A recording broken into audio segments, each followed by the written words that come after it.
This customer ordered Stitch and Angel theme cookies. For the Angel cookie, I started off with a white base. I added this heart stencil to the top, and I used my airbrush machine to add this very soft pink. I then went over that with some edible iridescent spray, so that way it only stayed in those heart areas. I'm obsessed with this shimmer and the shine that it gives off. I already stenciled out where I wanted Angel to be placed, and I did that just using an edible marker.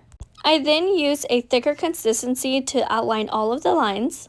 I'm using this for my guides, and that way each color stays in the place it's supposed to be. When adding the flood or that looser consistency to fill in those bigger areas, I make sure to add them in places they're not touching with each other. So like here, I added the face and then the shoulder, also the inner part of the ear, since none of those places are actually touching each other.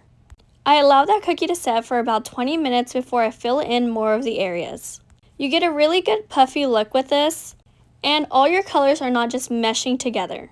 After allowing it to set, I go back in with that same color of the ears into the eyes, and sometimes I use the piping bag itself to flatten everything out, but most of the time I have a scribe tool right next to me, which is that pointy looking thing that looks like a metal toothpick.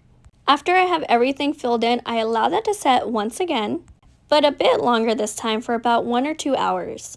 And then I add all the details that go over that design, so that way it doesn't sink into the icing right underneath it. The very last step is adding all of the very tiny details with an edible marker. And for this, I either let the cookies set overnight or at least give them about 6 hours before doing this. That way my pen does not make a hole into the icing. Here's the final cookie. I'll be making more of the designs for this set.